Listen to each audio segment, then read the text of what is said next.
안녕하세요. 이상규입니다. 일본 아베의 경제 침략에 대한 국민들의 운동 고조되고 있는 가운데 이번에 8.15 경축사에 문재인 대통령께서 좋은 말씀들을 많이 하셨습니다. 그런데 여기에 대해서 북이 전면적 반박을 하고 나섰죠. 왜 이렇게 됐을까? 이 점을 좀 살펴보겠습니다. 영상 보시기 전에 구독과 좋아요 꼭 눌러주시기를 부탁드립니다.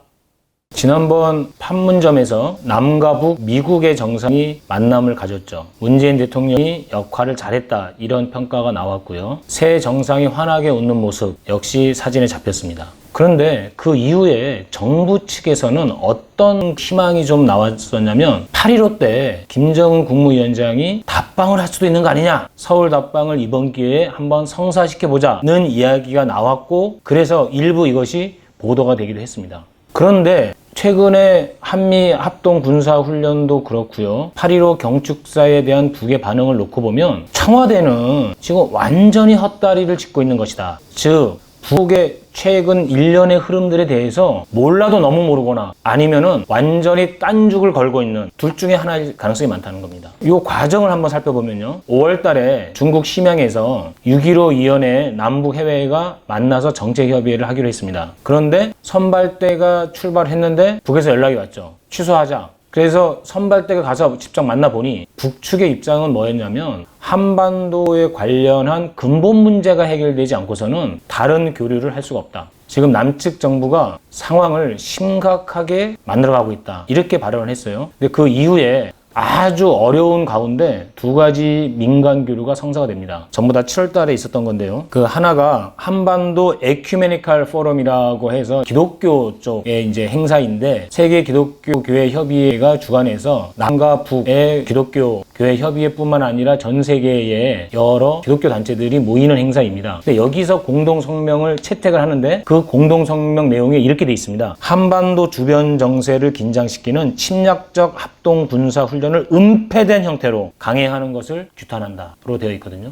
즉, 이 행사 기간 내내 북측 기독교 관계자들이 한반도 근본 문제를 훼손하고 있다. 이것을 해결하지 않고서는 남북의 어떤 것도 진척될 수 없다는 얘기를 강조했다고 합니다. 그럼 근본 문제가 뭐냐? 바로 이 대목이죠. 은폐단 형태의 침략 군사훈련. 이것이 강행되고 있다고 하는 점입니다. 그리고 그 이후에 열렸던 아시아태평양 평화교류협회 주최로 7월 26일부터 필리핀 마닐라에서 행사가 열렸는데요. 여기에 이제 남측 아태뿐만 아니라 북측 아태위도 역시 참여를 합니다. 여기서는 주로 그 일본의 경제 침략, 역사 왜곡, 전쟁 범죄에 대한 규탄을 중심으로 한 그 성명을 채택을 했지만, 이 자리에서도 북은 일관되게 얘기를 했다는 거죠. 근본 문제를 훼손하고 있다. 이것을 해결하지 않고서는 남북 관계는 한 걸음도 진척될 수 없다는 얘기를 계속 해왔습니다. 자, 이런 정도가 되면 통일부나 청와대 안보실의 경우 이 내용을 알고 있을 거란 말이죠. 그런데도 불구하고 8.15 경축사에서 완전히 헛다리를 짚는 내용을 전제로 해서 평화경제, 남과 북의 전면적인 경제 공동체를 전제로 해서 경축사를 이어나갔으니 북으로서는 얼마나 이게 황당했겠습니까? 자, 그러고 보면은 이번에 진행되고 있는 이게 이제 19-1, 19-2 동맹이라고 하는 훈련이었잖아요. 근데 동맹자는 싹 뺐죠. 이게 한미 군사 훈련이 아닌 것처럼 보이기 위해서. 그런데 왜 이렇게 북이 반발할까는 이 과정에서 보면 일관된 북의 주장이 있었고, 여기에 대해서 남측 당국은, 특히 군사 당국은 완전히 이것을 무시하고 침략 전쟁 연습으로 보일 수 있는 행동들을 과감하게, 즉 도발을 한 셈입니다. 이 상황은 상당히 심각하게 돌아가고 있는 거고요. 지금 일본의 경제 침략에 대한 전 국민적 분노 때문에 이 대목이 잘 안 보이고 남측 각종 언론들이 전혀 여기에 대해서 본질을 읽지를 못하고 있습니다. 여러 가지 추측만 난무할 뿐이고 북이 너무한 거 아니냐, 말이 너무 심하다, 이렇게만 이야기를 하고 있는데, 심양에서 6.15 위원회, 그리고 태국 방콕에서 기독교 관련된 모임, 그리고 필리핀 마닐라에서 있었던 아태평화회의, 이 과정에서 북의 태도를 놓고 보면 청와대 군사통일당국은 본인들의 행동이 어떤 것이었는지 돌아봐야 하고, 완전히 정책을 바꾸지 않는 한 남북관계가 더 이상 진척되기 힘들 뿐만 아니라 한반도 자주의 물결을 오히려 문재인이 거스르는 이럴 우울을 범할 수 있다라고 하는 점입니다. 민중당은 이 점에 대해서 분명하게 이 내용을 국민들과 함께 알려나가면서 자주의 흐름이 다시 올 수 있도록 앞장서 노력하겠습니다.